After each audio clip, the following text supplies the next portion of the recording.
মুক্তিযোদ্ধাদের বিরুদ্ধে কথা বলার অধিকার তাদেরকে দিয়েছে। এটা একটা ট্যাকটিস। তার মানে কি মুক্তিযোদ্ধার সন্তান নাতিপুতিরা কেউ মেধাবী না, যত রাজাকারের বাচ্চারা নাতিপুতি হলো মেধাবী, তাই না? চীনের প্রধানমন্ত্রী লি কিয়াংয়ের আমন্ত্রণে গেল সপ্তাহে বেইজিংয়ে 3 দিনের দ্বিপাক্ষিক সফর সেরেছেন প্রধানমন্ত্রী শেখ হাসিনা। সেই সফরের বিস্তারিত তথ্য জাতির সামনে উপস্থাপনে গণভবনে এই সংবাদ সম্মেলনের আয়োজন।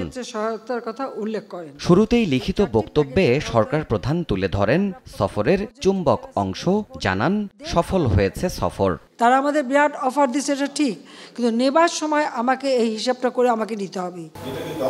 এরপর উপস্থিত সাংবাদিকদের বিভিন্ন প্রশ্নের জবাব দেন প্রধানমন্ত্রী। কোটা বিরোধী আন্দোলনের বিষয়ে প্রধানমন্ত্রীর দৃষ্টি আকর্ষণ করা হলে তার সাফ জবাব, আইন সংবিধান না বুঝেই মাঠে নেমেছেন শিক্ষার্থীরা। আমি যখন সরকারে আসি তখন থেকে আমার ইচ্ছে ছিল যে ঠিক আছে, এই যে 30% যদি পূর্ণ না হয় বা 20% যে কোটাটা পূর্ণ না হবে, সেখানে যারা পরবর্তী থাকবে তালিকায় তাদের ভিতর থেকে সেখানে নিয়োগ দেওয়া হবে। সব এলাকা তো সমানভাবে উন্নত না, অনগ্রসর সম্প্রদায়ও আছে।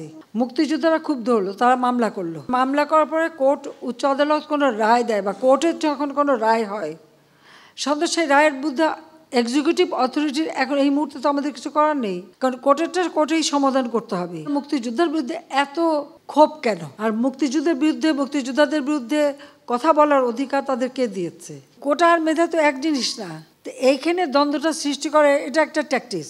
তার মানে কি মুক্তিযোদ্ধার সন্তান নাতিপুতিরা কেউ মেধাবী না, যত রাজাকারের বাচ্চারা নাতিপুতি হলো মেধাবী, তাই না? যারা আন্দোলন করছে তারা তো আইন মানবে না, আদালত মানবে না, সংবিধান কি তারা চেনে না, এটা সরকার কিভাবে চলে এ সম্পর্কে কোনো ধারণাই এদের নাই, কোনো জ্ঞানই নাই। যতক্ষণ পর্যন্ত আদালত থেকে সমাধান না আসবে ততক্ষণ আমাদের এখানে কোনো কিছু করার থাকে না। এটা বাস্তবতা, এই বাস্তবতা তাদের মানতে হবে। আর যদি না মানে কিছু করার নাই, আর রাজপথে আন্দোলন করতেই থাকবে, তবে কোনো ধ্বংসাত্মক কাজ করতে পারবে না।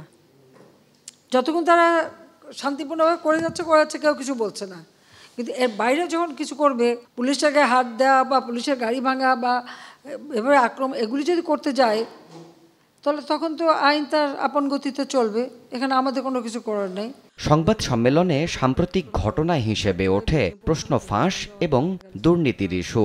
সরকার প্রধান বলেন, দুর্নীতি করলে আপন পর দেখে নয়, সরকার আইন মাফিক ব্যবস্থা নেবে নির্দ্বিধায়। অনেক সময় এগুলি ধরতে গেলে অনেকে বলবে এটা প্রচার হলে ভালো হবে না, ইমেজ নষ্ট হবে, অমুক হবে। আমি তাতে বিশ্বাস করি না।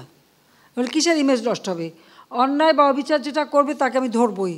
আমি কঠোর হয়েছি বলেই কিন্তু ধরা পড়ছে, এটা মাথায় রাখতে হবে।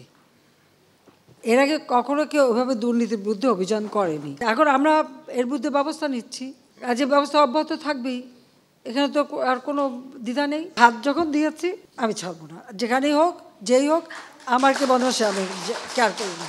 প্রধানমন্ত্রী বলেন, ফাঁস হওয়া প্রশ্নে কারা কারা সরকারি কর্মকর্তা হয়েছেন চিহ্নিত করতে পারলে আইনি ব্যবস্থা নেওয়া হবে তাদের বিরুদ্ধেও। যারা বেনিফিশিয়ারি যদি তাদের খুঁজে বের করা যায় তবে তাদের বিরুদ্ধে ব্যবস্থা নেব না কেন? তাদের তো চাকরি করার কোনো অধিকারই থাকবে না, কিন্তু সেটা খুঁজে দেবে কে? দীর্ঘ 1 ঘন্টারও বেশি সময় ধরে চলা এই সংবাদ সম্মেলনে চীন সফর পরবর্তী তিস্তা প্রকল্পের আপডেট তুলে ধরেন শেখ হাসিনা। তিনি বলেন, প্রকল্পটি ভারতই করবে। তিস্তার পানিটা ইন্ডিয়াই আটকে রেখেছে, কাজী তাদের কাছে আমাদের যদি আদায় করতে হয় তো এই প্রজেক্টের কাজ তাদেরই করা উচিত। তারা প্রজেক্ট করে তখন এটা যা প্রয়োজন তারা দেবে। এটা তো একটা ডিপ্লোম্যাসি। আমেরিকার প্রেসিডেন্ট নির্বাচনের প্রচারে ডোনাল্ড ট্রাম্পের ওপর গুলিবর্ষণের ঘটনায় দুঃখ প্রকাশ করেন প্রধানমন্ত্রী শেখ হাসিনা। এই ঘটনাটা সত্যি খুব দুঃখজনক যে একমাত্র প্রেসিডেন্সিয়াল ক্যান্ডিডেট তাকে এভাবে হামলা করা করা, তারা এটা নিয়ন্ত্রণ করতে পারছে না।